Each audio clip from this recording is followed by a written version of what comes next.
지난 9월 한 달 동안 또 오늘까지 5주 동안에 나는 크리스찬입니다 라는 주제를 가지고 다니엘서를 우리가 지금까지 공부해 왔습니다. 오늘은 마지막 다니엘의 지혜에 대해서 우리 함께 나누도록 하겠습니다. 우리가 일반적으로 성숙하지 못한 사람의 그 특징 가운데 하나가 뭐냐면 이기적인 시각을 가지고 있습니다. 그러니까 모든 것을 넓게 보는 것이 아니라 자기의 관점에서만 모든 것을 보고 또 편협한 시각이라고 하죠. 한쪽만 보기도 합니다. 전체를 보는 그러한 것을 생각하지 못하고 순간적인 그러한 것들만 자기 생각에 판단하고 자기 생각에 모든 것을 결정해 나가기도 합니다. 이러한 것을 보고 우리는 어린아이, 성인아이라고도 말을 하는데, 어린아이들이 보면 무엇을 요구할 때 부모님이 노하기도 전에 왜 아빠 엄마가 내가 요구하는 것을 노했을까, 안 된다고 했을까, 이렇게 생각하기도 전에 아빠 나 그거 줘 했는데 아빠가 안 되라고 하기도 전에 이미 뭐예요? 울어버리고 맙니다. 말을 들으면 아빠 엄마가 더 좋은 것을 줄 수 있었을 텐데 들으려고 하지도 않습니다. 그런데 우리들은 그것을 볼 때 이상하게 보지 않고 그냥 일편적으로 늘 일상적으로 돌아가는 것으로 보기 때문에 결코 놀라지는 않습니다. 그런데 문제는 세월이 흘러서 장성한 자가 되었는데도 그때도 그 어린아이의 모습을 가지고 살아가는 것을 볼 때 자기만이 안타까운 것이 아니라 그때는 이미 주변 사람들의 마음도 아프게 하고 주변 사람들을 상하게 할 때가 참으로 많이 있습니다. 저 역시 목회하면서 아마 가장 많이 경험하는 것이 그런 것 같습니다. 예수 믿고 이제 처음 예수를 믿고 초신자, 우리말로 말하면 초신자라면 그럴 수도 있지 뭐 라고 이렇게 흘러갈 수가 있는데, 참 오랜 시간 신앙생활을 했고 이제는 장성한 자가 되었는데도 자기 주관대로 자기 뜻대로 안 되면은 뭐든지 불평이고 불만이고 원망하는 행동들을 볼 때마다 나의 마음도 아프지만 아마 그것을 성장하지 못하는 그 자녀를 보는 하나님 마음이 더 아프시지 않겠는가, 이런 생각을 해보기도 합니다. 다니엘, 여느 사람과 이 다니엘은 참으로 다른 사람이었습니다. 이 사람은 넓은 눈을 가졌고 이 사람은 지혜의 사람이었습니다. 어떤 내용이냐면 이 땅의 보화를 위해서 하늘의 영원한 보화를 경솔히 여기는 어리석음을 범하지 않았던 사람입니다. 바벨론이 이스라엘을 식민지로 삼고 그들을 공격해서 무참히 짓밟았지만 그 승리가 다니엘이 볼 때에는 이것이 영원한 승리가 아니라 일시적인 승리일 것이고 그것은 잠깐이라는 것을 이는 알았습니다. 이스라엘 백성들이 고난당하고 아픔을 당하지만 결코 하나님의 능력을 부인하거나 하나님의 예언을 부인하거나 하나님이 자기네들을 버렸다라는 이러한 함부로 절대로 판단하지 않았었습니다. 이 바벨론의 포로에서 그 어떠한 환경과 여건 속에서도 보면 이 다니엘은 민족이 흘러가는 모습을 보면서, 또는 느부갓네살 왕이나 다리오 왕이나 세대가 바뀌면서 수없는 고난을 당할 때에 결코 그 사람은 하나님을 향하여 왜 이렇습니까? 우리 민족이 꼭 이렇게 당해야만 합니까? 하면서 한숨을 쉬거나 낙담을 하지는 않았습니다. 아니, 오히려 그는 한숨과 낙담을 거부했습니다. 그 모습은 마치 이런 것 같습니다. 성경에 유명한 성경 해석자가 있는데 매튜엔이라는 성경 해석자가 있습니다. 근데 그분을 제가 참 좋아하는 주석 가운데 하나인데, 그분이 어느 날 강도를 당했습니다. 이 강도를 당하고 나니까 이 사람이, 우리 같으면 내가 교회 가다가 강도를 당했는데 하나님이 나를 원망하는 건가? 하나님 나를 벌 주는 건가? 이렇게 원망할 수 있는데, 이 매튜엔리는 자기의 일기 속에다가 그날 강도당한 이야기를 썼습니다. 첫째로 전에는 강도 당한 적이 없어서 감사했고, 두 번째로는 지갑을 빼앗겼지만 목숨은 빼앗기지 않아서 감사했고, 세 번째로는 가진 것은 전부 빼앗겼지만 그렇게 많은 돈이 아니라서 감사했고, 아마 나 같은가 봐요. 네 번째로는 자기가 강도질을 한 것이 아니라 강도질을 당한 것이라서 감사한다. 제가 이 글을 읽으면서 처음 목회할 때에 하도 사람들에게 제가 많이 당하니까 한 번은 우리 집사님이, 목사님 사람 좀 믿지 마세요 그래. 근데 목사가 사람 안 믿으면 그거 어떻게 하겠습니까?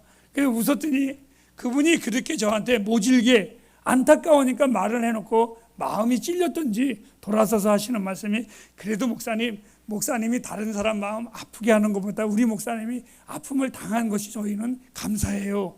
이게 위로인지 좋은 말인지 난 잘 모르겠습니다. 아무튼 그 생각이 났습니다.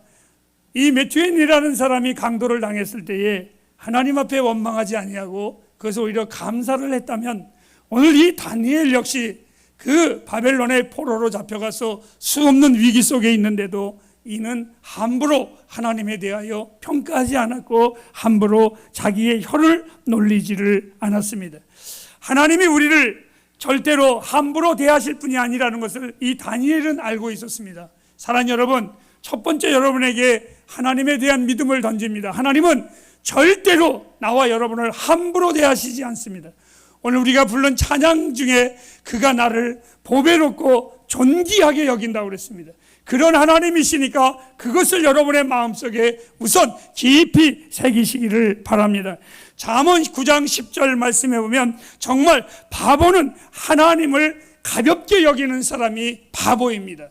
여호와를 경외하는 것, 이것이 정말 진정한 복이고 진정한 힘이고 능력입니다. 그리스도인들은 지혜로워야 됩니다. 미련하면 안 됩니다. 잘 들으십시오. 그리스도인들은요, 집중할 것과 포기할 것을 아는 지혜를 가지고 있어야 됩니다. 내가 포기해야 될 것이 무엇이고 내가 정말 끝까지 붙잡아야 될 것이 무엇인가를 알아야만 합니다. 이 다니엘과 세 친구는 참으로 지혜로운 자들이었습니다. 어땠습니까? 이들은 때로는 불의 두려움도 있었습니다. 또는 맹수의 무서움도 있었습니다. 왕의 핍박과 왕의 어떠한 그 위협 속에서 고통도 이들은 당했습니다. 그러나 그러한 것들에 자기의 목숨을 걸 만한 일이 아니라는 것을 이는 너무나 잘 알고 있었습니다. 그래서 이들은 자기의 목숨을 위협하는 그들을 두려워한 것이 아니라 한 번 죽으면 다시는 구원받을 수 없는 하나님의 그 무서움을, 하나님을 이들은 더 두려워했었던 믿음의 사람들이었습니다. 더 나아가 느부갓네살 왕이 자신의 이름을, 다니엘이라는 이름을 벨사살이라는 우상의 이름으로 바꾸어 버렸지만, 그 다니엘은 왕이여, 나는 절대로 내 이름을 바꿀 수 없습니다 라고 박박 우기지 않았습니다. 그것 가지고 절대로 과민하게 반응하지 않았습니다. 세상의 이름이 그에게는 그렇게 소중하지 않았습니다. 미리 말씀을 드린다면 이 다니엘은 세상에 내 이름이 중요한 것이 아니라 나의 영원한 이름, 크리스찬, 이것이 이에게 중요했지 세상의 이름을 바꾸고 안 바꾸고 그것이 그렇게 그는 중요하지 않았습니다. 즉 그는 목숨을 걸 만한 일과 그렇지 않은 일을 구별할 줄 아는 지혜를 가지고 있었습니다. 또한 그는 바벨론의 학문을 다 배웠습니다. 그것 역시 그는 문제가 되지 않았습니다. 왜 그리스도인이 성경 말씀 공부해야지, 왜 그리스도인이 하나님의 진리를 공부해야지 세상 것을 공부하느냐라고 말한들 그것은 이 다니엘에게는 통하지 않았습니다. 바벨론에 있을 때에 바벨론의 모든 지식을 이 사람은 넉넉히 배웠습니다. 그러나 그 배운 것 때문에 자기의 신앙이 흔들리지 않았습니다. 왜? 자기에게는 세상의 초등학문보다 더 높은 아주 차원이 다른 하나님의 진리를 그는 알고 있었기 때문에 그렇습니다. 또한 불경건한 바벨론의 환경에서도 이 다니엘은 물들지 않았습니다. 그 세상이 추하고 더러워도 이 바벨론은 거기에 물들지 않았습니다. 우리는 세상을 향하여 타락하고 지저분한 세상이라고, 그것이 문제라고 많은 그리스도인들이 지적을 합니다. 하지만 여러분, 이 세상의 가장 큰 문제는 세상이 타락한 게 중요한 게 아닙니다. 세상이 악해져 가는 것이 문제가 아닙니다. 문제는 예수 안 믿는 게 문제입니다. 예수 믿으면 그렇지 않습니다. 예수 믿으면 이 세상은 분명히 달라질 것입니다. 우리 하나님은 그러한 죄인들이 돌아오기만 하면 용서해 주시고 구원해 주시는 하나님이십니다. 이 다니엘은 자기의 마음에 들지 않는 것과 하나님이 금하신 것을 분별할 줄 아는 지혜의 사람이었습니다. 그래서 하나님이 금하신 것을 이는 절대로 하지 않았습니다.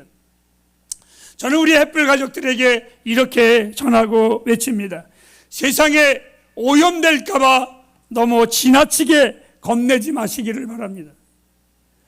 지난 주일날 제가 말씀을 드렸습니다. 여러분들은 세상에 나가서 영향력을 끼쳐야 된다고.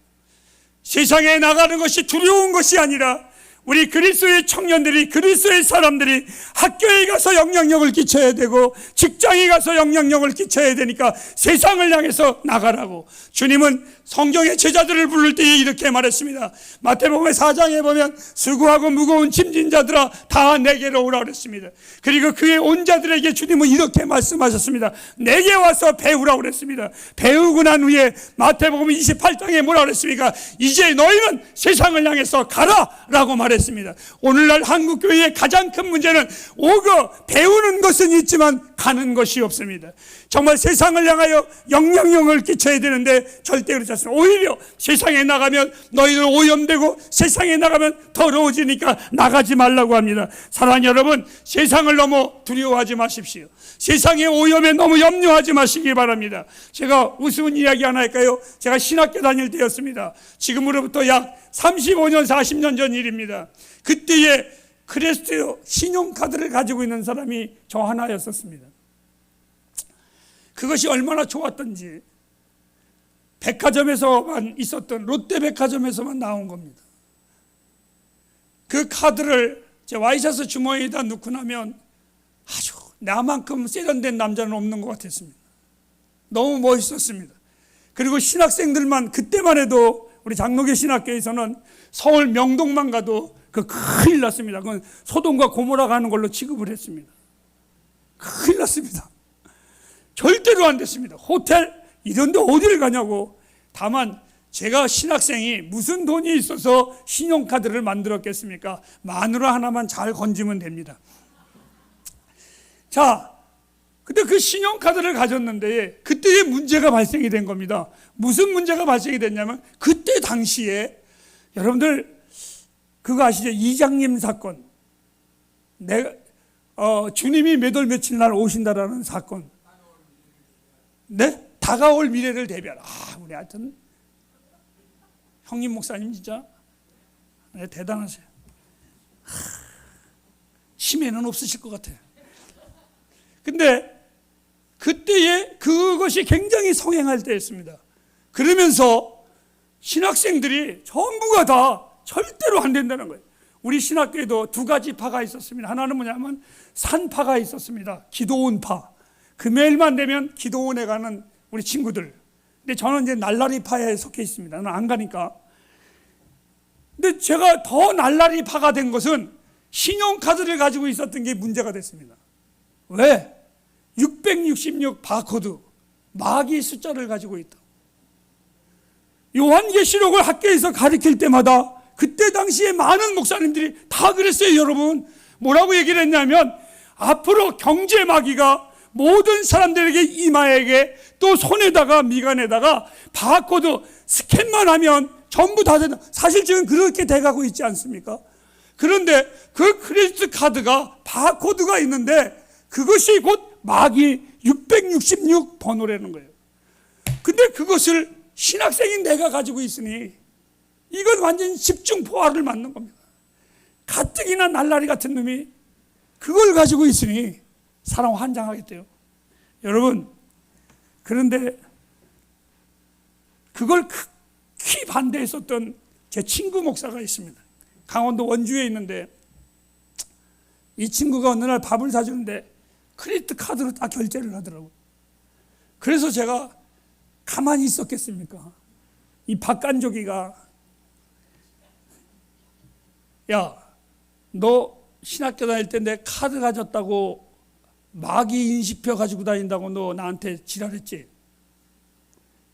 근데 너도 가지고 다니네? 그건 그때지. 여러분, 진리는 변하는 거 아니에요. 그 신앙이 고르면 주 앞에서 그것이 옳다 하면 옳은 거예요. 가짜 신앙이니까 흔들리는 거예요. 카드 없는 사람 있나요 지금? 그렇다고 해서 제 심장에 마귀의 바코드가 찍혀 있나요? 아니에요. 저는 성령의 사람이에요. 저는 하나님의 사람이에요. 주의 은혜 가운데 사는 나입니다. 여러분, 바울이 어느 날 고린도 교회에 가니까 고린도 교회가 시끄럽고 난리가 난 거예요. 왜 난리가 났느냐? 이들이 하나의 고기 덩어리를 놓고 식물을 놓고 이들이 서로 싸움을 하는 겁니다. 뭐라고? 바울 선생님, 이걸 먹어야 됩니까? 안 먹어야 됩니까? 왜? 이 음식이 우상 제물입니다. 그때 당시에는요, 모든 음식이 우상에게 제사를 드린 것을 나머지를 시장에 갖다가 팔았어요. 그러니까 믿음이 있다고 하는 경건한 율법주의자들이 말을 하는 겁니다. 우상에게 바쳤던 것을 어떻게 먹냐고, 그것은 우상의 것이니까 먹지 말라고 했던 겁니다. 그런데 어떤 이들은 배가 고프고 연약하니까 먹은 겁니다. 먹으면 된다 안 된다 서로 싸움이 붙은 겁니다. 그때에 바울에게 물어봤습니다. 여러분 같으면 어떻겠습니까? 저 같았으면 아마 자도 분명하게 얘기했을 거예요. 먹지 마 라고 얘기했을 겁니다. 그런데 바울은 그렇게 말하지 않았어요. 그 우기는 사람도 고린도 교회 교인이고 그 연약한 사람도 고린도의 교인이었어요. 바울은 영혼을 본 겁니다. 그리고 그는 말을 합니다. 그 우상의 제물을 바치기 전에 그것을 만든 이가 누구이더냐? 하나님이십니다. 그러니까 먹어도 된다. 두 번째, 먹으면 안 된다 라고 하는 이들에게 말을 합니다. 뭐라고?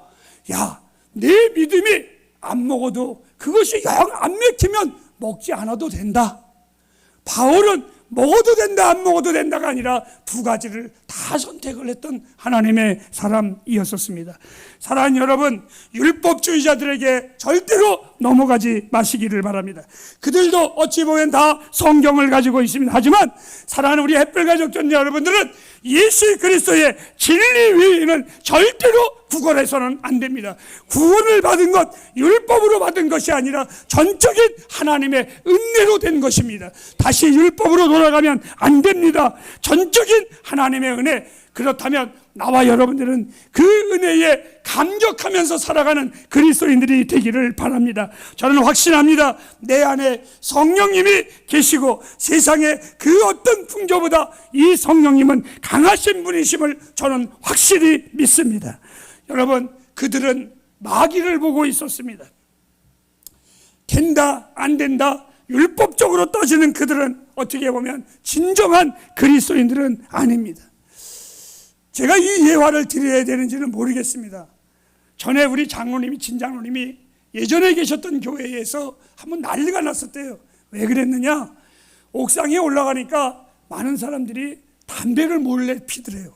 그래서 장로님이 옥상에다가 담배 부스를 만들어줬대요. 그랬더니 난리가 난 거예요. 어떻게? 여러분들 그거 어떻게 생각하세요? 저도 하나 만들어줄까? 그거는 저는 잘 모르겠습니다. 그것은 그거를 가지고 우리가 평가하는, 제가 하나의 지금 캐션 마크로 여러분에게 던지기 위해서 그랬습니다. 사탄은 절대로 우리를 건드리지 못합니다. 진리 안에 있는 우리를 절대로 사탄은 우리를 넘겨드릴 수가 없습니다. 이제 잘 들으시기 바랍니다. 특히 젊은 청년들에게 제가 말합니다. 다니엘은요, 세상을 능가하는 지혜를 가지고 있었기 때문에 바벨론의 문화나 바벨론의 문학을 그는 공부해도 염려하지 않았습니다. 물들지 않았습니다. 하나님의 능력을 믿었기 때문에 세상의 모든 지식을 내가 공부는 하지만 초등학문이라 거기에 내가 연연하지는 않는다. 오히려 오히려 그는 아름다운 하나님의 지혜자로서 바벨론의 모든 박사들을 다스리는 박사의 박사로 그가 앉아 있었습니다. 세상을 다시 한번 말합니다. 두려워하지 마십시오. 겁장이 그리스도는 하나님께 영광이 되지 못하고 절대로 기독교는 세상의 겁쟁이가 아니라는 것을 미리 말씀을 드립니다. 다니엘 역시 한번 생각을 해보았습니다. 이제 제가 이야기하듯이 농담하듯이 말하겠습니다. 결정은 여러분들이 신앙적으로 결론을 내리시기 바랍니다. 다니엘이 기도할 때에 바벨론의 정치인들이 바벨론을 보았습니다. 저게 기도를 하는구나. 저걸 어떻게든지 기도를 못하게 해야 되겠는데, 아침 저녁으로 기도하는 걸 보고 방을 만들었습니다. 만일 이 우상에게 절하지 않는 자는 다 죽일 것이라. 다른 신에게 기도하는 것은 가만두지 않겠다. 방을 내렸습니다. 다니엘은 정치인으로서 분명히 그 글귀를 보았습니다. 여러분 같으면 어떻게 하겠습니까? 저 같으면 충실히 너 했겠냐 안 했겠냐? 너 했다 그러려고 그러지. 저 같으면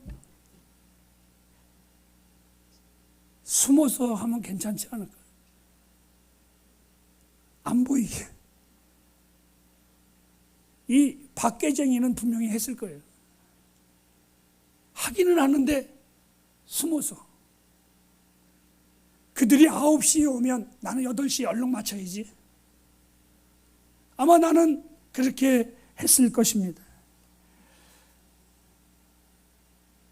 하나님은 만일 내가 꾀를 부려서 숨어서 그들의 방을 피해서 안 하는 것보다 낫지 않겠습니까? 내가 만일 숨어서 기도했어도, 전적인 지금부터 하는 말은 제 개인적인 생각 속에서 고백하는 거니까 판단은 여러분들이 하시기 바랍니다. 하나님은 나의 숨어서 할 수밖에 없는 연약함을 이해해 주셨을 겁니다. 왜 하나님은 나를 완벽한 자로 만들지 않고 약간의 실수를 인정할 수밖에 없는 인간으로 만드셨습니다. 때로는 하나님은 내가 덜 악한 쪽을 선택할 수밖에 없다는 것을 이해해 주시는 분이 나의 하나님이 아니실까? 제가 질문을 던지겠습니다. 이스라엘이 가나안 땅에 들어가기 전에 12명의 족장들을 보냈지만 그들을 보내기 전에 2명을 하나님이 적진에 보냈습니다. 근데 그때에 오늘 우리 집사님이 기도하셨던 기생 라합의 집에 묵었습니다. 자, 애굽의 군사들이 기생 라합의 집에 이스라엘의 정탐꾼 2사람이 숨어 있는 것을 찾으러 왔습니다. 라합이 진실을 얘기했습니까? 거짓을 얘기했습니까? 너희 집에 정탐꾼이 있더냐? 그때 뭐라고 그랬습니까? 없다고 그랬습니다. 거짓말입니다. 기가 막힌 것은 그 라합이 예수님의 족보에 들어가는 여인입니다. 여러분 어떻게 생각하세요? 잘못된 신학 가운데 상황윤리라는 게 있습니다. 상황윤리라는 것은 그 상황 속에서 나는 이 자리에 판단하는 겁니다. 거짓말 시킬 거야, 안 시킬 거야, 진실하게 할 거야. 우기는 사람, 비성서적입니다.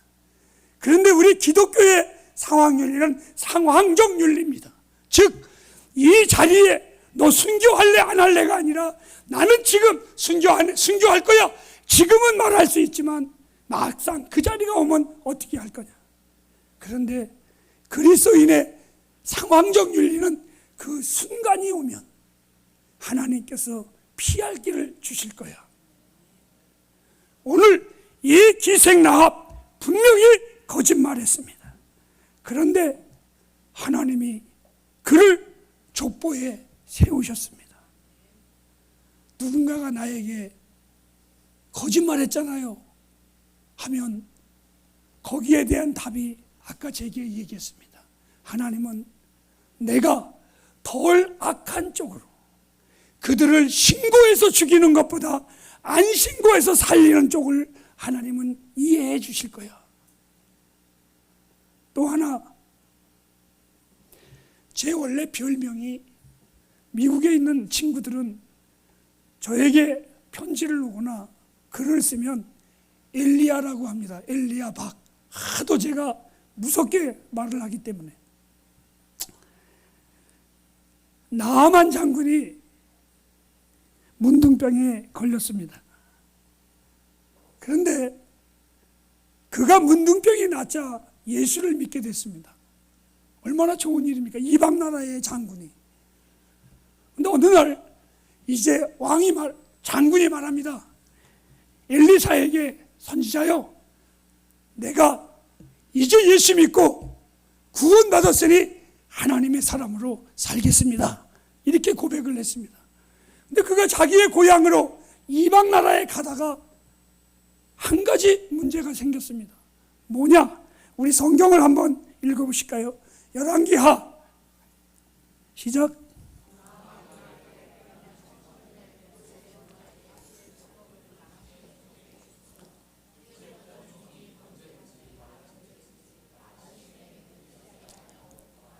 자, 다시 한번요. 잠깐, 이 말은 나는 이제 절대로 다른 우상을 섬기지 않겠습니다. 이렇게 고백을 한 겁니다. 18절.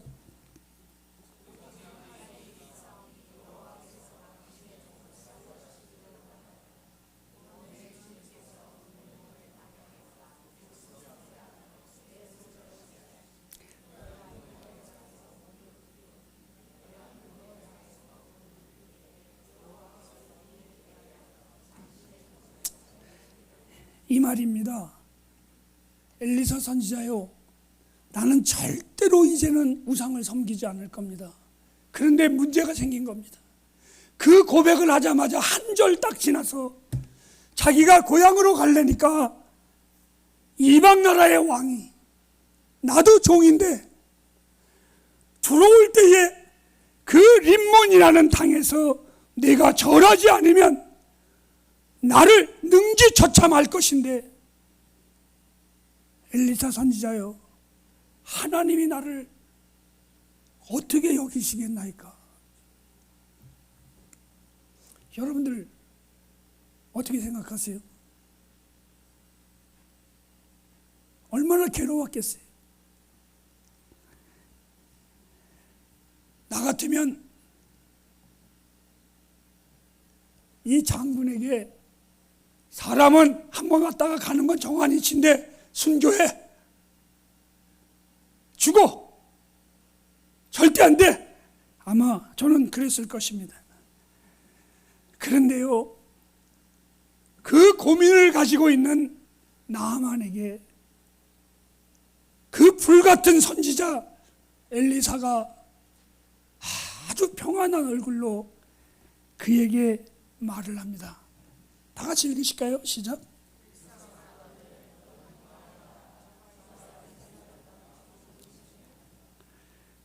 이렇게 말을 합니다. 장군아, 그런 염려하지 말고 평안히 가라.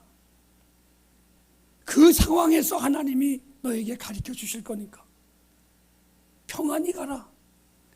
사랑하는 여러분, 엘리사는 제사보다 국류를 원했습니다. 이 엘리사는